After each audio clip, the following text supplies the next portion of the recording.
Voilà, on va voir avec vous comment vous pouvez apporter des pistes nouvelles à nos amis agriculteurs et agricultrices qui sont avec nous. Peut-être déjà pour commencer, est-ce que, en quelques mots, vous pouvez nous rappeler ce qu'est l'INRAE?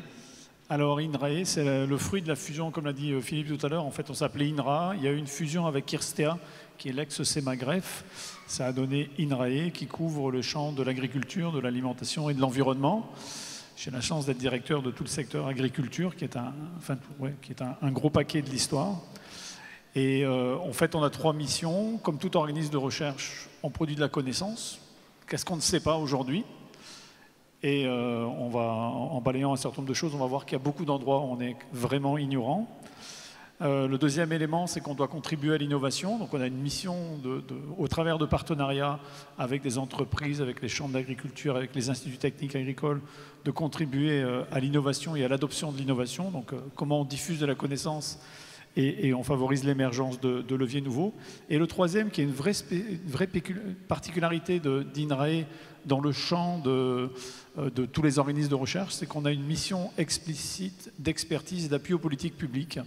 Ça veut dire qu'on intervient soit en amont d'une politique publique, soit quand elle se met en place, et donc on contribue à son exécution, soit ex post dans son évaluation. On fait ça pour des politiques publiques. Moi, par exemple, j'interviens à titre personnel sur toute la partie variétés et semences. J'interviens aussi sur les problématiques de pesticides. On aura peut-être l'occasion d'en parler parce que c'est un vrai sujet.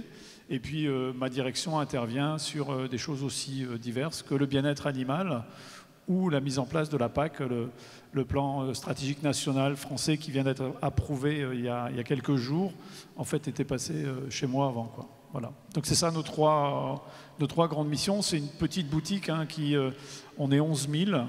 Non, c'est pas une petite boutique, c'est une très grosse boutique. Et avec la particularité de couvrir absolument tout, puisqu'on a 14 départements de recherche qui vont depuis les sciences de la production, vous pouvez imaginer, mais aussi un département sur les forêts, un département sur l'eau, et puis des départements en transformation alimentaire, et des départements en sciences humaines et sociales.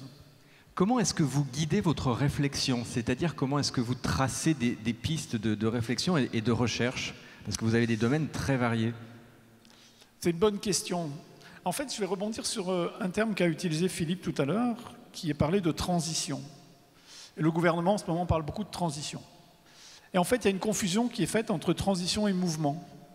En fait, une transition, c'est un mouvement vers un futur, et donc vers une destination. Et donc, ça suppose en fait d'avoir une vraie réflexion sur ce qu'est la destination. Et donc, pour piloter l'établissement, on a un plan stratégique qui est élaboré en interne, discuté énormément avec tous ceux qu'on a autour et négocié avec l'État à la fin, puisque ça se traduit en contrat d'objectifs et de moyens avec l'État. Avec tout ce qu'a dit Philippe, j'ai un peu peur sur les moyens qu'on va nous donner, mais Philippe, fais attention s'il te plaît. Donne-leur des bons conseils.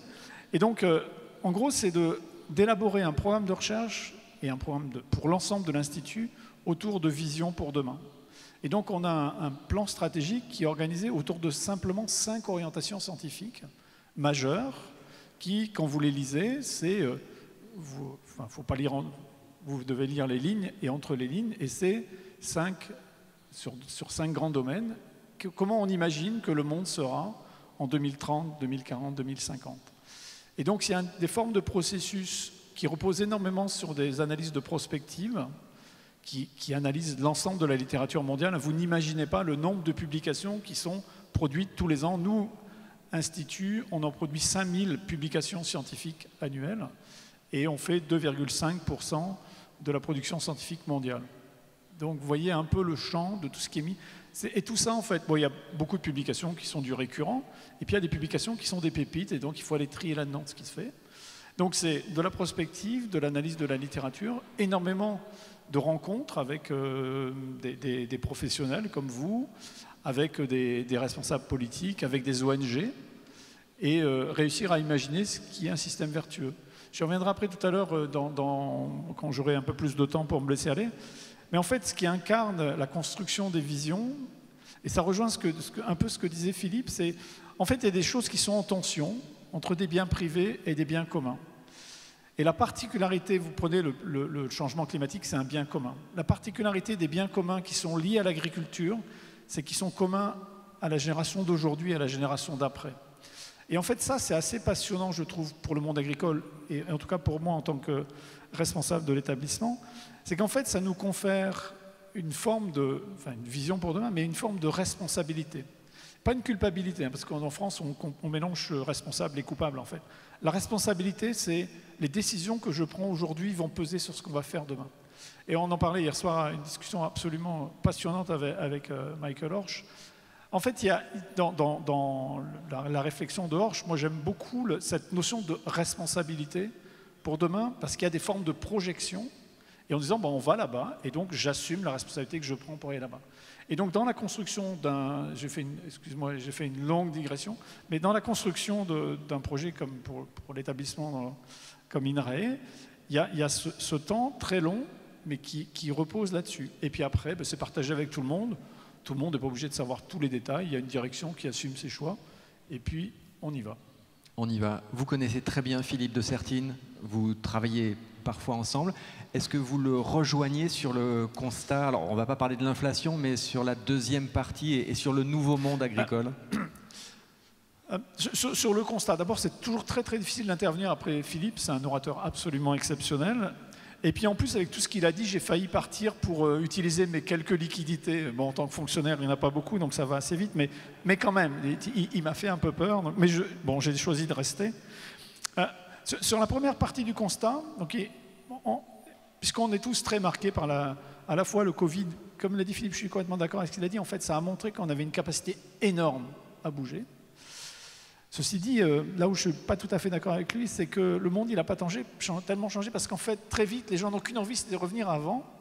Et avec des termes qui, moi, je trouve absolument épouvantables quand vous écoutez les médias, les interviews, c'est « je veux profiter ». On va profiter de rien du tout, en fait. La question, c'est est-ce qu'on est responsable de ce qui va se passer?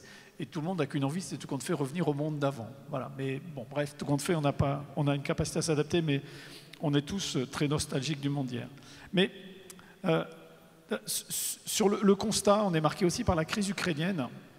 Et j'ai trouvé ça absolument terrible de voir qu'on avait l'impression que l'ensemble de l'alimentation mondiale était en Ukraine. En fait, l'Ukraine, la production ukrainienne, c'est l'épaisseur du trait.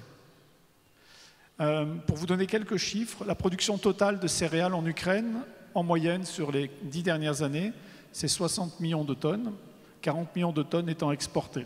Ce que ça veut dire, c'est que l'Ukraine transforme très peu en interne parce qu'ils ont un très petit marché intérieur et qu'ils font quasiment pas de transformation, et en tout cas très peu de transformation en production animale. 40 millions de tonnes exportées, il faut ramener ça à la totalité du volume mondial des céréales consommées dans le monde. Nicolas, c'est combien?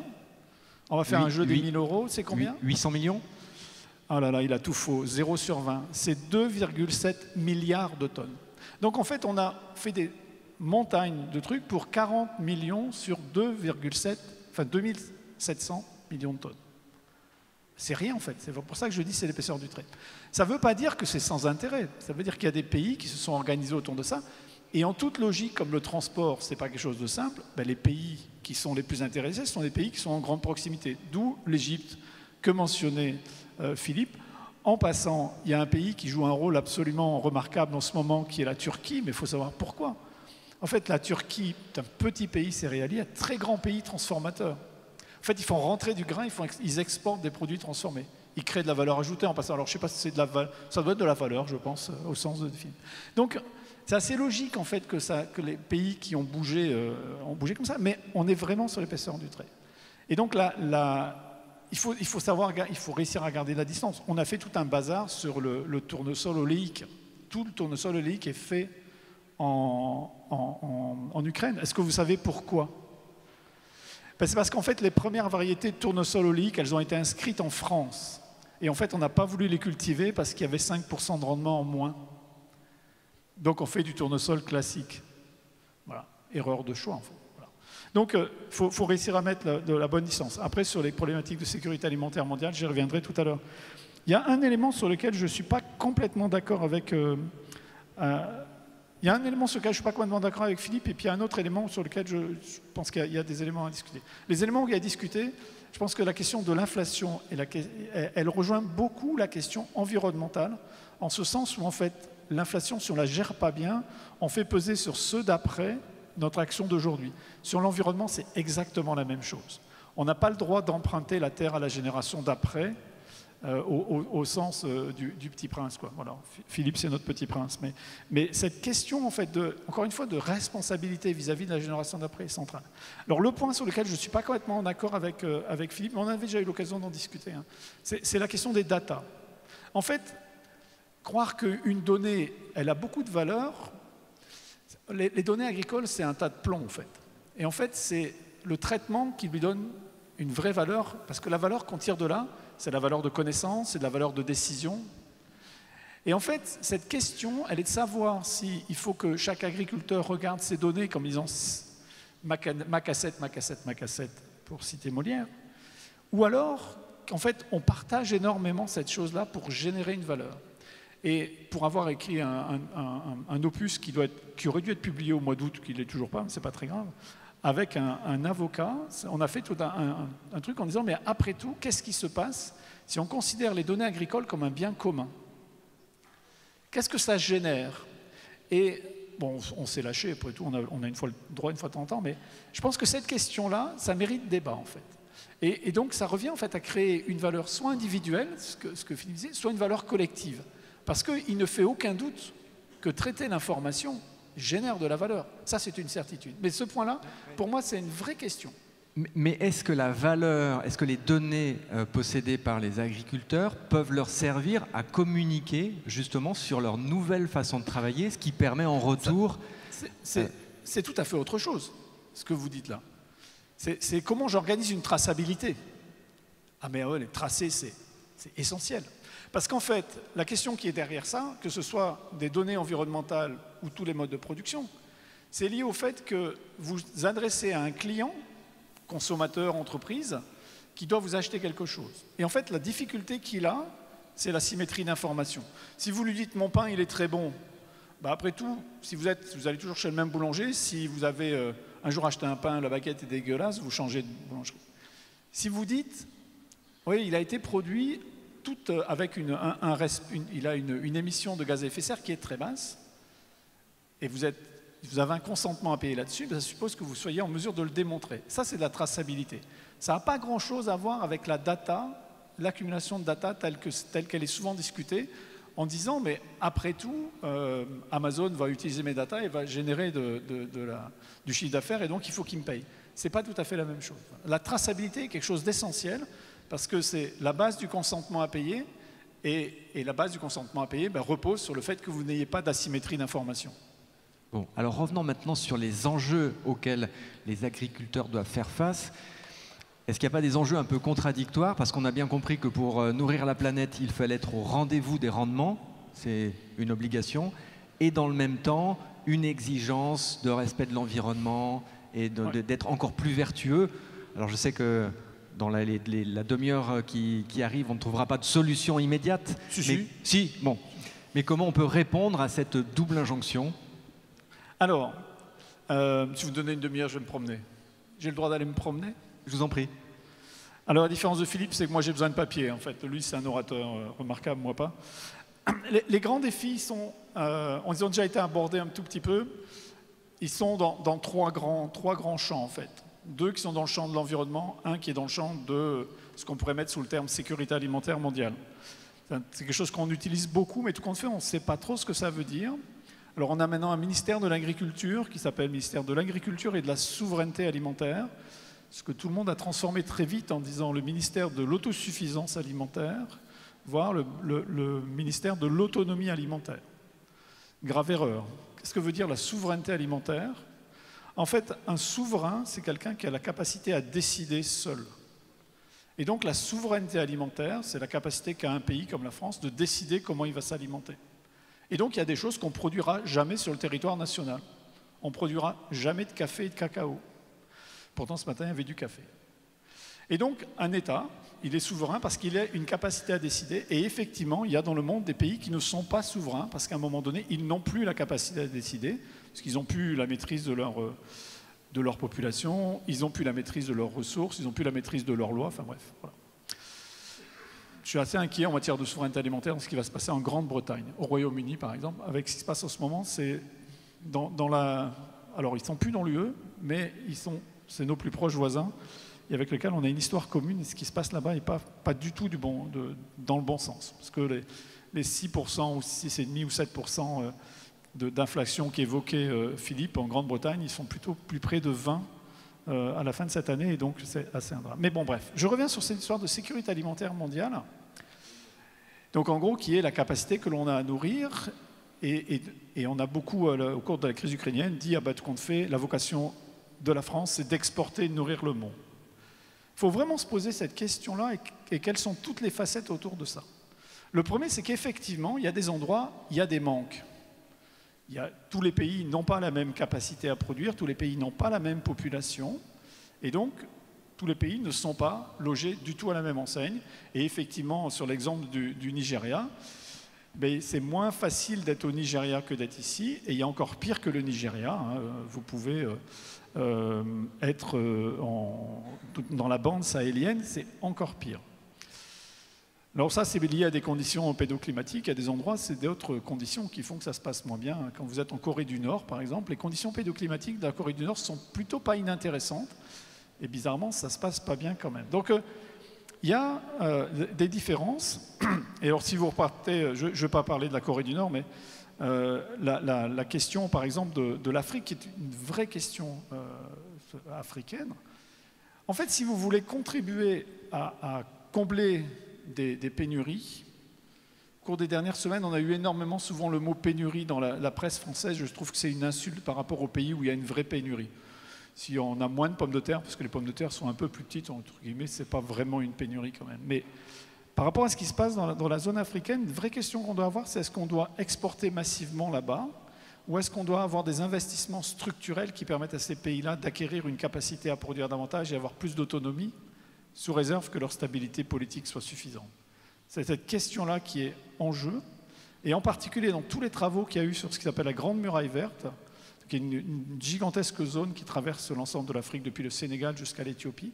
Il y a eu des tas de spéculations sur ce qu'il faut faire là-dedans, comment on investit, et il faut qu'on fasse le choix entre les deux. Il y a au-delà de la stabilité politique, il y a une question qui est sous-jacente à ça, c'est au bout de combien de temps le système se met à répondre. Si vous investissez quelque chose, comme vous le faites, vous agriculteurs, vous investissez sur la fertilité des sols, ça ne répondra pas tout de suite. Vous voulez faire un aménagement avec de l'agroforesterie, les arbres ne joueront pas leur rôle tout de suite. Et cette question-là, elle est sur un temps très long. Ça, c'est le premier point. Deuxième point, Philippe l'a évoqué, la question de l'augmentation de la population mondiale. Donc, si tout le monde faisait effectivement arriver à avoir 80 ans d'âge moyen, d'espérance de vie plutôt, on serait 11 milliards. Mais la question, elle effectivement, c'est quoi cette trajectoire-là? En fait, il y a un autre... Et là, en fait, on peut quand même assez difficilement décider qu'un tel pays a le droit de se reproduire et pas tel autre. Donc, on ne va pas mettre le doigt là-dedans. Il y en a d'autres qui s'y sont essayés par le passé. Ce n'était pas très malin. Mais il y a un point, une composante dont on ne regarde pas l'ensemble de l'incidence, c'est qu'il y a une tendance qui est extrêmement continue à l'échelle mondiale, c'est l'augmentation de l'urbanisation. C'est-à-dire le taux de gens qui vivent en ville est de plus en plus élevé. Et en fait, cette question-là, elle est tout sauf simple. Alors, elle n'a pas du tout les mêmes incidences selon que vous êtes à un endroit du monde ou à un autre. Dans nos pays dits développés, donc où l'espérance de vie est assez longue, en fait, la particularité de ça, c'est l'organisation des chaînes logistiques. En fait, il s'avère que ça devient le principal rôle des industries agroalimentaires, qui consiste en fait à augmenter la densité d'aliments que vous pouvez mettre dans un camion et alimenter les villes. Et donc, on a des chaînes alimentaires extrêmement bien organisées. Philippe citait le cas du Covid, et les chaînes alimentaires ont tenu merveilleusement bien. On a juste été en rupture de pâtes pendant 3 jours, comme on était en rupture de papier toilette. On se demande toujours pourquoi c'est les pâtes et les papiers toilettes qui sont les plus demandés. Enfin bon, ça c'est un autre problème. Donc cette question, elle est extrêmement bien organisée. Quand vous êtes dans les pays dits des pays les moins développés, ça se passe très différemment.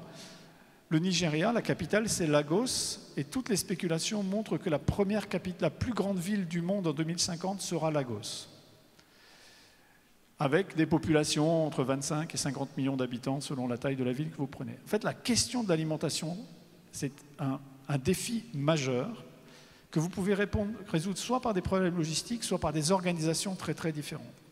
Juste pour vous situer une ampleur de la différence, quand vous entendez parler d'agriculture urbaine en France et en Europe, c'est très à la mode ce genre de choses, en fait, 100% des cas, des illustrations, c'est des productions végétales. C'est-à-dire vous mettez de la salade, des fraises, enfin, bref, des tas de choses. Quand vous faites de l'agriculture urbaine en Afrique, et en particulier à Lagos et dans ces régions-là, 100% des cas, c'est des productions animales.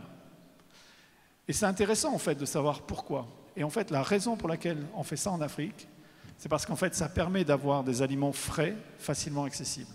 Et donc, il y a une forme de sécurité, pas de sécurité d'approvisionnement, mais de sécurité sanitaire. Parce qu'on oublie que derrière la sécurité alimentaire mondiale, il y a la sécurité sanitaire. En fait, pour nous, c'est devenu une évidence depuis les années 60. C'est l'État, les États, qui assurent la sécurité sanitaire. Ce n'est pas le cas de tout le monde. On ne doit pas quitter ça des yeux. Ça, c'était le deuxième élément. Le troisième élément, c'est que nous ne pouvons pas réfléchir à la sécurité alimentaire sans avoir à l'esprit le fait qu'il y a une transition alimentaire. Si je reprends l'histoire du Nigeria, on n'avait pas préparé notre coup avec Philippe. Hein. Il est parti, mais il pourrait vous en attester comment. En fait, le Nigeria, il y a une espérance de vie qui est escalée, qui est effectivement le PIB par habitant et presque linéairement relié à l'espérance de vie. Il y a un autre facteur il y a deux autres facteurs qui changent avec ça et qui sont directement liés à l'alimentation. C'est la quantité de protéines que vous ingérez par jour, que nous ingérons par jour. Donc ça, c'est le premier point. Avec notre PIB par habitant français, on est sur la courbe de distribution mondiale, on consomme 110 grammes de protéines par jour, en moyenne. Ça, c'est le premier élément. Le deuxième élément, qui est beaucoup, beaucoup plus problématique, c'est la proportion de protéines végétales dans ce régime alimentaire. Chaque fois qu'on augmente notre PIB, et tous les pays du monde répondent exactement à ça, chaque fois qu'on augmente notre PIB, on fait baisser la part de protéines végétales. Et comme il ne vous aura pas échappé que pour produire 1 gramme de protéines animales, il faut beaucoup de protéines végétales, il faut beaucoup, beaucoup plus qu'un, ça veut dire que chaque fois qu'on augmente la part de protéines animales dans la ration, on met une pression absolument considérable sur l'alimentation. Dans ce que l'on produit dans nos pays développés, les grains et tout ça, il y a 60%, un peu plus que 60%, qui part en alimentation animale. Donc ça veut dire que des grains, des choses qui peuvent passer directement en alimentation humaine, passent d'abord dans les animaux. Alors vous allez dire, ça y est, INRA a disjoncté, ils veulent qu'on devienne tous végétariens. Je n'ai pas dit ça. C'est une question d'équilibre. C'est une question d'équilibre. Alors pourquoi il y a à la fois de l'équilibre et puis il y a un rôle lié à l'animal, en fait. La protéine végétale, les protéines végétales, vous êtes ici, tout le monde est jeune et en bonne santé, enfin j'espère, mais en particulier jeune.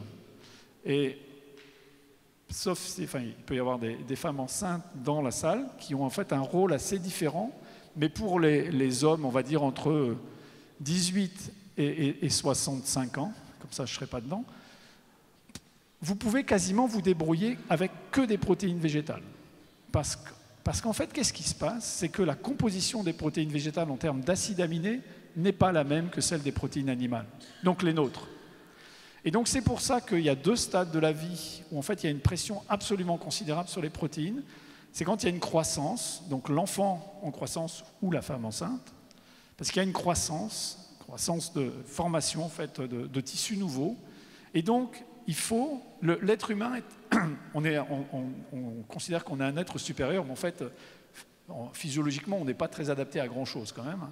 Donc on a besoin que dans notre alimentation, tous les acides aminés qui nous arrivent conduisent à avoir la bonne balance à la fin. Et donc, plus vous êtes en croissance rapide, plus vous devez avoir une adéquation forte entre ce que vous mangez et vos besoins exacts. Quand on est adulte, on n'est plus en croissance, pour la plupart, et donc, il n'y a pas de problème. Et puis la fin de vie, donc si on a tous l'espérance de vie que mentionnait Philippe tout à l'heure, ça se passe beaucoup, beaucoup moins bien, parce que en fait, le corps humain assimile très mal les protéines. C'est un processus qui s'appelle la sarcopénie, qui fait qu'en fait, on ne fixe pas les protéines. Et donc, on a besoin d'avoir une alimentation qui est d'abord extrêmement riche en protéines, et ensuite, une composition de protéines qui est extrêmement proche de la nôtre. Et à ce moment-là, vous avez besoin de beaucoup de protéines animales. Et donc, ça ne justifie pas le niveau auquel on est aujourd'hui. En France, on est à 61% des protéines que nous consommons qui sont d'origine animale. Il faut donc trouver un autre équilibre. Il va se passer, et c'est absolument inéluctable, une transition alimentaire. Transition alimentaire, d'une part, pour cette question d'équilibre en protéines, et question d'autre part, liée à l'ensemble de notre régime alimentaire qui conduit à des, comment on va dire, des troubles de la santé qui sont liés à l'alimentation. L'obésité, le diabète, l'hypertension artérielle. Et en fait, il se cache un autre truc derrière ça, qui est directement lié à l'alimentation et lié à l'ensemble de ce à quoi on est exposé. C'est qu'on est en train de découvrir, et c'est des publications très récentes, qui sont liées à la connaissance que l'on a de ce qu'on appelle le microbiote humain. On est tous des grands spécialistes du microbiote humain, en fait. Il faut savoir que la première publication qui montre qu'il y a un lien entre le microbiote humain et des éléments de santé, ça ne date que de 2009. C'est un gars qui s'appelle Duško Erlich, qui était chez nous, et qui a montré qu'entre quelqu'un qui est obèse et quelqu'un qui ne l'est pas, il y a une différence de microbiote qui est plus grande que la différence de microbiote entre un Européen et un Chinois. Et en fait, ce que l'on démontre aujourd'hui, et c'est un de mes anciens collègues de promo qui est à la tête de toute cette équipe-là, Joël Doré, il démontre qu'en fait, on découvre aujourd'hui qu'entre le fonctionnement du microbiote et des maladies chroniques, diabète, hypertension, mais aussi jusqu'à l'autisme, en fait, se passe au travers du microbiote, et que comment le microbiote est affecté? En fait, il est affecté par ce à quoi on est exposé. En fait, le microbiote que l'on a, il est hérité, il ne vient que de deux endroits. On en hérite une grande partie de notre mère à la naissance. C'est pour ça que les enfants, selon qu'ils naissent par voie naturelle ou par césarienne, n'ont pas le même microbiote. Et le deuxième, c'est ce à quoi on est exposé étant jeune. Et en fait, pour moi, c'est une des vraies problématiques que l'on a, en particulier aux xénobiotiques et aux pesticides, c'est qu'en fait, ça va modifier le microbiote que l'on absorbe quand on est enfant. Et donc, si on ne fait pas gaffe, et je reviendrai sur le microbiote si Nicolas m'en laisse le temps après, parce que je vois qu'il veut intervenir, mais il faut qu'on fasse attention là-dessus, parce qu'en fait, on peut créer une forme de transmission intergénérationnelle de quelque chose que l'on n'arrivera pas à corriger. Donc, il y a une vraie vigilance. Et sur cette question du microbiote, pour avoir travaillé avec un prof de l'université de Londres, il disait en fait, n'en déplaise à Freud, les enfants ne mangent pas leur déjection, les enfants mangent la terre à laquelle ils sont exposés étant enfants. Et ce point-là est un point d'attention. Donc ça, sur la partie transition alimentaire, c'est important, mais ça a une incidence très forte et qui est très compliquée pour le monde agricole. Si je dis on mangera moins de produits animaux, qu'est-ce qu'on fait avec nos élevages? Et donc on a une transition dans nos productions. Alors vous allez dire, on va produire des animaux, on va les exporter ailleurs. Ben non, c'est une idiotie totale. Ça veut dire qu'on va garder l'impact sur l'environnement de nos histoires. Et comme en fait on ne le rémunère pas, l'impact environnemental, on aura tout perdu. Et donc il faut qu'on arrive à réfléchir la transition de tout, sachant que l'animal, dans un système de production, c'est un super recycleur de fertilité. Et donc on doit trouver en fait des nouvelles façons de travailler sur cette dimension-là. Donc ça, c'était le grand bloc sur la sécurité alimentaire mondiale. Merci, vous avez raison, je voulais intervenir, parce que je me projette un petit peu dans le quotidien des agriculteurs et des agricultrices qui sont là avec nous. À l'INRAE, quand vous avez vos projections pour 2030, je ne sais pas, quelles grandes évolutions, quelles grandes pistes est-ce que vous arrivez aujourd'hui à dessiner? Qu'est-ce qui va changer dans leur quotidien? Si vous regardez la question de la transition alimentaire, il faut la mettre en regard des autres transitions qui vont se produire. Et donc, que je vais développer un tout petit peu aujourd'hui, mais juste après, sur la question climatique, qui a été un tout petit peu évoquée par Philippe, et je veux rentrer davantage là-dedans, et aussi dans les problématiques de biodiversité et de qualité de l'air. Et en fait, la transition alimentaire, il faut la mettre en regard de ça. Et le levier qu'il y a, c'est la diversification des productions. C'est-à-dire que quand on fait des productions uniques, c'est-à-dire blé, blé, blé, une fois de temps en temps, on s'est perdu, on a mis un colza au milieu, puis blé, blé, blé.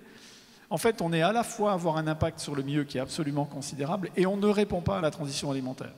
Et donc, encore une fois, les deux transitions vont se produire en même temps et vont devoir être liés. Voilà, c'est ça la transition. Et il va falloir se poser la question de qu'est-ce qu'on va produire demain, comment on organise les marchés derrière ça. Ça va passer par des formes de contractualisation ou d'organisation nouvelle de chaînes alimentaires. Alors j'ai mentionné le changement climatique, je pense que Philippe le disait tout à l'heure, effectivement, en début 2020, il y avait encore des climato-sceptiques en France, ou des gens qui disent oh, tout compte fait, enfin pas climato-sceptiques, mais en disant tout compte fait, c'est pas si grave que ça. Hein. Puis après tout, s'il fait un peu plus chaud au printemps, ça sera pas plus mal. Bon, on a vu cette année qu'on a un peu bu le bouillon, enfin, on n'a rien bu du tout parce qu'il n'y avait plus d'eau, mais faut pas non plus tomber de l'autre côté du cheval en disant tout le temps, ça sera tout le temps comme 2022. Bah, ça, c'est pas vrai. 2023 sera plus humide que 2022, vous inquiétez pas trop. Même si, et ça c'est une des formes d'incertitude qui sont liées au changement climatique, il y a un processus qui s'appelle, je trouve ce joli mot de la non-stationnarité, qu'en disant ça, je ne suis pas sûr que dans la salle il y ait grand monde qui sache ce que ça veut dire. La non-stationnarité, ça veut dire que les lois sur lesquelles on travaille, tout ce que l'on fait en fait en météo, en biologie, en fait, il y a toujours une moyenne et une variance. Donc ça veut dire que si vous avez un climat, vous avez une variance autour, donc une année chaude, une année froide. Et la non-stationnarité, en fait, c'est que la variance, elle change. Donc on est incapable, les modèles climatiques fonctionnent comme ça, en fait, vous avez une moyenne et puis vous dites, statistiquement, vous devez être 1 degré de plus ou 1 degré de moins, donc voilà. D'où le terme, les normales saisonnières. En fait, il n'y a rien de normal dans l'histoire, c'est un problème de normes, en fait.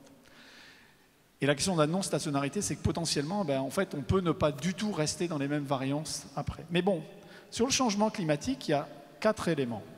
Le premier, c'est qu'on est incapable de quantifier notre impact. Alors, si on voulait avoir une absence de changement climatique, il faudrait émettre 2 tonnes équivalent CO2 par habitant et par an. Si je vous demande ici, est-ce que vous êtes capable, est-ce que quelqu'un s'est déjà amusé à estimer les quantités de CO2 qu'il émet, enfin CO2 équivalent? Il y en a qui l'ont déjà fait, il y a des tas de systèmes sur Internet et on ne comprend rien de ce qui est derrière. En fait, en gros, qui l'a déjà fait? Personne. Je suis désespéré. Moi, je l'ai fait. En fait, c'est désespérant parce que vous dites... donc, je me suis amusé, j'avais 7 tonnes. Je dis, bon sang de bois, je vais arrêter de manger. Bon, ça ne va pas durer longtemps. Donc, on n'arrive pas à quantifier notre impact. Le monde agricole est un gros émetteur, c'est ce que disait Philippe tout à l'heure. 20% des émissions de gaz à effet de serre à l'échelle mondiale. 20% du gaz à effet de serre en France sont d'origine agricole, enfin 19 pour être précis. Ils sont difficilement compressibles, mais très très difficilement compressibles. Les derniers chiffres calculés par l'agence française qui s'occupe de ça, le CITEPA, a montré que d'abord ça ne bouge pas beaucoup les émissions agricoles et elles sont liées en fait à 3 composantes qui sont très particulières. Enfin, il y en a une qui est partagée avec tout le monde, les 2 autres sont quasiment spécifiques à l'agriculture. Donc on émet du CO2, mais c'est vraiment pas beaucoup. C'est de l'ordre de 18% de ce qu'on émet qui est du CO2. Le reste, c'est du méthane. Et donc le méthane, à l'échelle mondiale, le méthane, il vient des rizières. En gros, c'est une respiration en aérobie, hein, comme vous faites dans un digesteur et un méthaniseur. Et donc, en gros, c'est un processus de dégradation de la matière organique en absence d'oxygène. Donc, ça se passe dans des rizières, que la matière organique, elle est sous l'eau, voilà, elle émet du méthane, ou dans les marais. Hein, si vous visitez un jour le marais Poitevin, avec un guide, en fait, il s'amuse à mettre un bâton dans le sol, à touiller, puis vous voyez des bulles qui remontent, et puis il jette une allumette dessus et ça s'enflamme. Bon, très bien.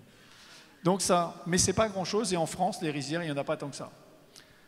Le reste, c'est des animaux. Et les ruminants, ils dégradent la cellulose. Les ruminants sont intéressants parce qu'en fait, ils ne sont jamais en compétition avec les humains. Ils mangent de l'herbe. Bon, il y a quelques étudiants dans le fond qui en fument de l'herbe, mais sinon, ce n'est pas fait pour ça. Et donc, les ruminants ne sont jamais en compétition avec les humains. Mais ils émettent du méthane parce que c'est ça qui leur permet de dégrader la cellulose.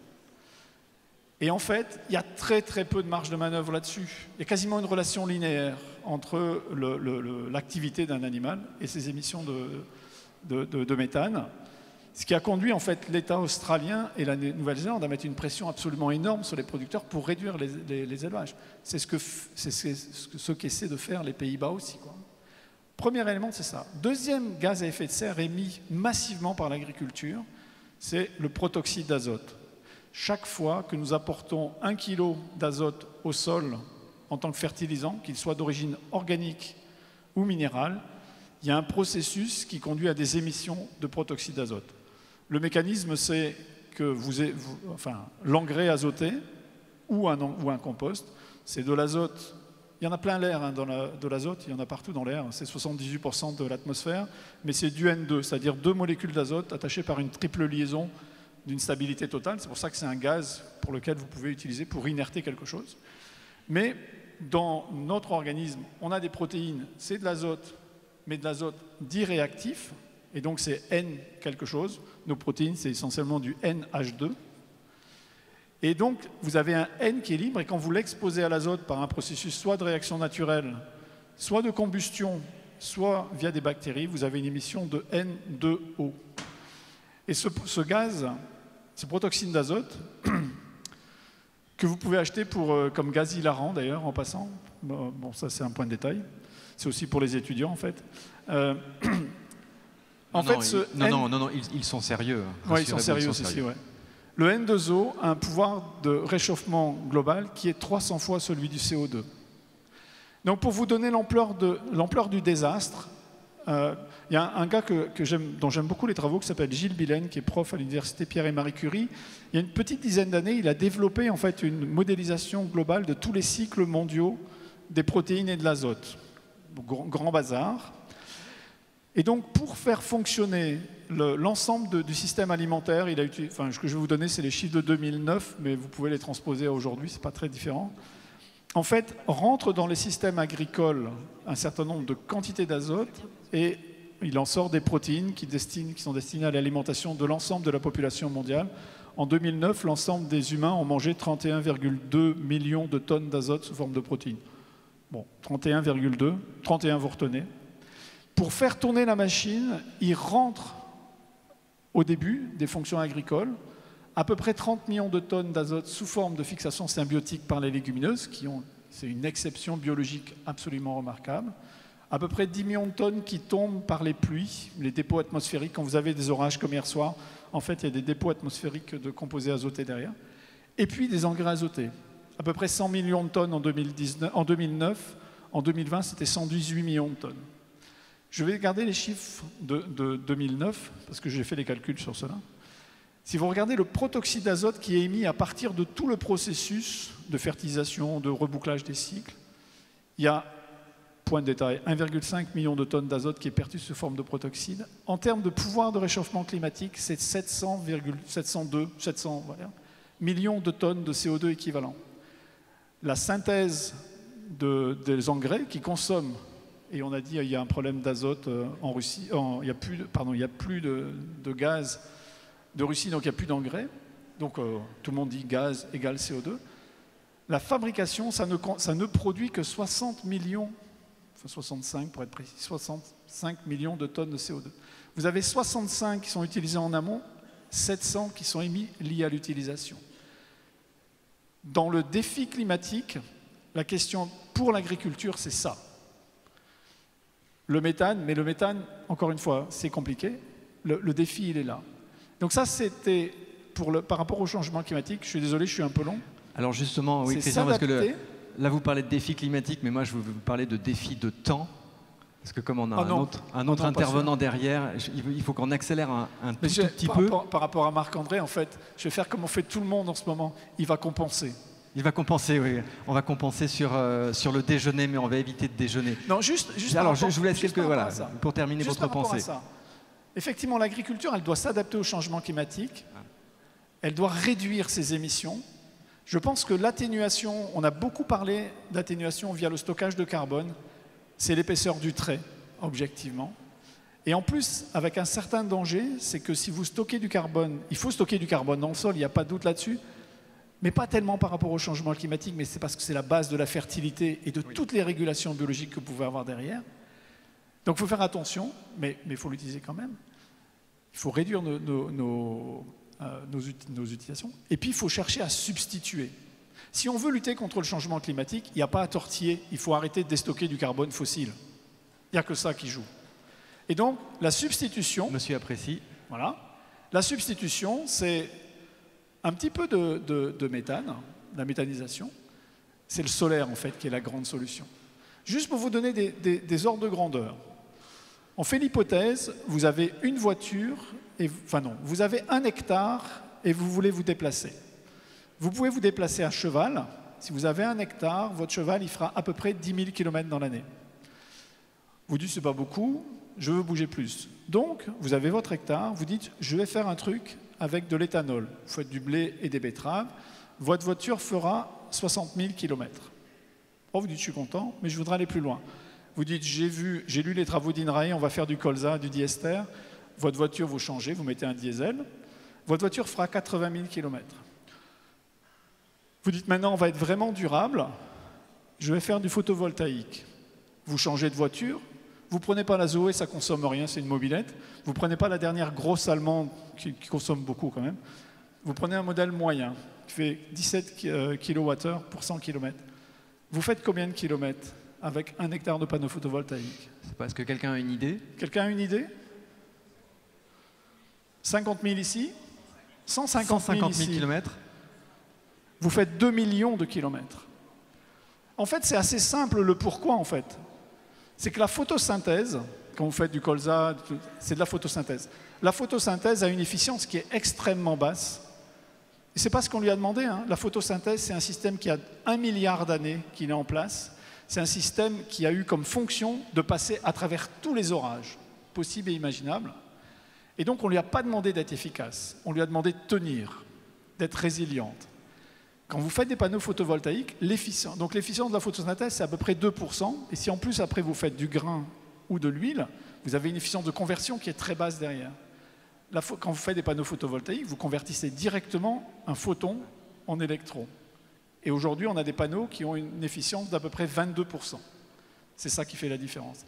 Bon, et donc, l'agriculture, en fait, va se poser une question, parce que l'agriculture, c'est le premier occupant des territoires, c'est comment on joue un rôle là-dedans.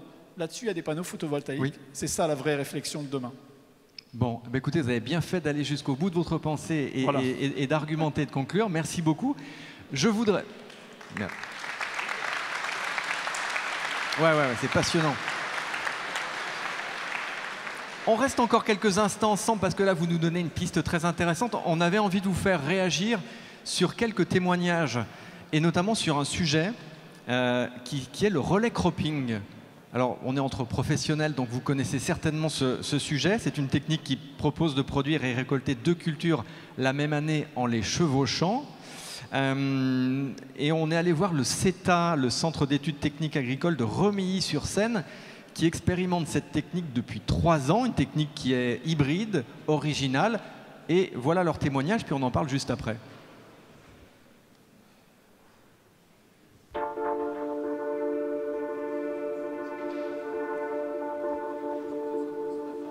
Sébastien Vatin, conseiller au CETA de Remilly-sur-Seine, dans l'Aube. Donc j'ai pour partie de mes missions l'accompagnement des adhérents, possesseurs d'unités de méthanisation. Nous travaillons au sein du bureau technique sur la production de cils d'hiver, sur la production de cultures dédiées à hauteur de 15% et sur les cils d'été. Force est de constater que depuis quelques années, les conditions climatiques estivales et les stress hydriques perturbent la mise en place de ces cultures et leur développement. Nous avons donc opté pour la technique du relais cropping afin de pouvoir anticiper ces semis.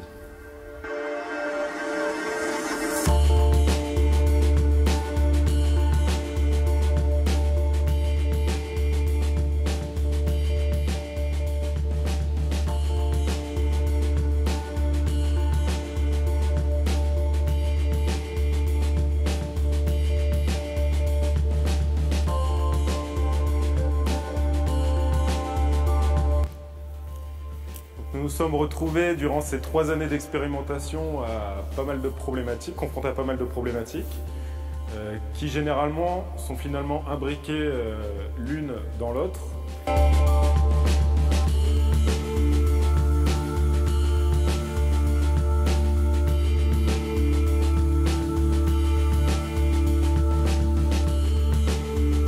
Nous tentons à chaque expérience de faire avancer la technique, de trouver d'autres solutions, mais qui nous mènent finalement à d'autres problématiques que nous n'avions pas envisagées auparavant.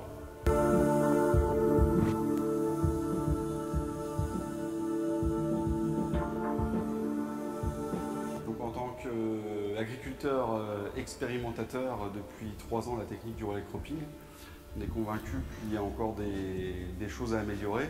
On voit depuis plusieurs années avec les étés chauds qu'on peut avoir, souvent la réserve hydrique est vite épuisée. Donc ça c'est un autre facteur à prendre en compte. Il y a le cadre aussi réglementaire qui nous demande une grande capacité d'adaptation. Après c'est notre rôle en tant qu'agriculteur de continuer à essayer d'innover avec l'aide de notre CETA, le CETA de Romilly et puis Sébastien Vatin. Il y a aussi un aspect économique, quand on fait des bons rendements sur la première culture avec des prix actuels, c'est sûr que c'est très très intéressant. Après il faut que la deuxième culture aussi puisse aller à son terme. On ne sait pas franchement où on va, mais on a envie de continuer et puis d'améliorer les choses. Voilà, alors ça c'est intéressant. On ne sait pas franchement où on va, mais on y va. Vous, quel est votre regard sur le relais cropping? Est-ce que c'est une solution gagnante ou en tout cas à quelles conditions? Le relais cropping est clairement une solution gagnante parce que, en gros, ça répond à des tas de choses. L'efficience économique, elle est questionnée, mais c'est un peu un point de détail sur cette histoire-là. Elle est efficiente en matière de production. On a ce qu'on appelle des land equivalent ratio, ce qu'on arrive à produire qui dépasse les 150%. On réduit la charge en phyto et en général, on réduit la charge en azote. Pourquoi on réduit la charge en phyto? C'est parce qu'en fait, c'est la culture installée qui sert de désherbant pour celle qu'on installe dedans. Ça répond aussi, et il l'a dit de façon un peu négative en disant on gagne beaucoup sur la première culture et on ne sait pas trop comment on fait. Mais en fait, ce que vous avez, c'est la base d'une résilience vis-à-vis d'un climat que vous ne connaissez pas. Il y a 2 verrous à ce système-là, enfin 2 verrous, deux points d'attention. Le premier, c'est la solution, elle vient de l'agroéquipement. Parce qu'en fait, il y a une innovation en agroéquipement, à la fois sur semer, récolter, GPS, tout le monde a des GPS RTK maintenant, mais voilà, ça c'est le premier point. Le deuxième point, c'est en fait une situation de verrouillage que nous avons tous. Qu'est-ce qu'il y a derrière le relais cropping? C'est l'idée on sort de l'idée qu'une culture annuelle égale 1 an, puisqu'on fait 2 cultures annuelles en 1 an. Et en fait, c'est ce qu'on appelle en conception innovante lever un effet de fixation. Tout le monde utilise, quand vous dites le blé c'est une culture annuelle, ce que vous faites passer comme idée c'est que le blé dure 1 an. Ce qui est faux en fait, il dure 8 mois en France. Et là en fait on lève ce truc-là en disant non, après tout on fait ce qu'on veut. C'est la même chose quand vous faites des plans de service et des plans de campagne. Si vous dites mais j'ai 12 mois dans l'année, ça c'est le seul truc dont on est sûr qu'il ne variera pas. Et bien, comment j'utilise les 12 mois, comment j'utilise la totalité du rayonnement incident. Et c'est ça ce qui est fait là-dedans. Et avec la difficulté que l'on a aujourd'hui quand on initie le relais cropping, c'est qu'en fait on prend ce qui est disponible. On prend les variétés telles qu'elles existent, donc le blé il mûrit toujours à peu près en même temps. Et bien si vous dites j'ai du relais cropping, après tout, quelles sont les variétés les plus adaptées au relais cropping? Et donc c'est un champ d'innovation absolument considérable. C'est une technologie de demain. Je suis intimement persuadé que dans je ne sais pas combien d'années, il y aura 2 choses qui deviendront la règle, le relais cropping d'une part, et en fait on arrêtera de cultiver des espèces pures. On va sortir de l'idée que le blé, il doit être cultivé tout seul. D'accord. Est-ce que ça veut dire que dans le processus d'innovation, mais là je me place aussi du côté des agriculteurs, il faut lever les verrous, réussir à gérer en fait toute cette complexité des différentes solutions? Voilà, changer de perspective pour pouvoir changer. Il faut accepter que ce qui nous a facilité la vie, c'est d'avoir des systèmes qui soient de plus en plus simplifiés pour passer dans la logique que les systèmes deviendront de plus en plus complexes. La différence, c'est qu'il ne faut pas que quelque chose de complexe devienne compliqué. Vous avez un smartphone dans la poche? Oui, je le sais. Il est complexe, il n'est pas compliqué à l'utiliser. Eh ben, c'est la même question que l'on doit se poser devant nous, et c'est le premier service apporté par les agroéquipements. Et donc, il faut accepter d'aller vers de la complexité, il faut accepter d'explorer, et c'est tout l'enjeu qu'il y a du travail, du développement et de la recherche-développement. Moi, avant, on avait une logique très descendante. INRAE, par exemple, faisait quelque chose, les instituts techniques le reprenaient, ça allait jusqu'aux agriculteurs. Cette logique-là, elle est plus bonne, en fait. Et donc, les boucles de rétroaction sont beaucoup plus fortes, et ce qui s'appelle les on-farm experiments s'inscrivent là-dedans. Mais il faut même aller un cran plus loin. Là encore, on a encore des logiques qui sont très... Les agriculteurs parlent aux agriculteurs. Il faut réussir à embarquer dans ces boucles-là d'autres porteurs d'enjeux. Il y aura un déverrouillage, une transition, parce qu'il y aura des marchés pour ça. Et donc, il faut que les opérateurs de l'aval soient impliqués. Et puis, le reste de la société. Si on veut parler, si on veut raconter une bonne histoire, Parce qu'en fait, on raconte des histoires, ben, la société doit être à bord. Et c'est un des défis, et comme pour reprendre ce que disait Philippe tout à l'heure, c'est très bien, mais les agriculteurs ne s'installent plus. Mais en fait, est-ce que c'est logique que les jeunes agriculteurs ne s'installent plus? Ben oui, qu'est-ce qu'on raconte? Même la profession agricole elle-même dit que tout va mal en fait. Ben oui, mais si vous racontez que tout va mal, vous n'allez pas attirer qui que ce soit. Donc c'est quoi? Je ne vais pas dire comment on fait rêver en fait. C'est comment on raconte comment on construit un futur désirable et après on le raconte. Mais on doit d'abord le construire. Très bien. Merci infiniment pour cette conclusion très précise et qui nous donne de la perspective. Merci beaucoup Christian Huyghe. Alors pardon, on va se passer des questions du public parce qu'on est un petit peu juste en termes de timing et je voudrais laisser le temps au prochain intervenant. Merci infiniment.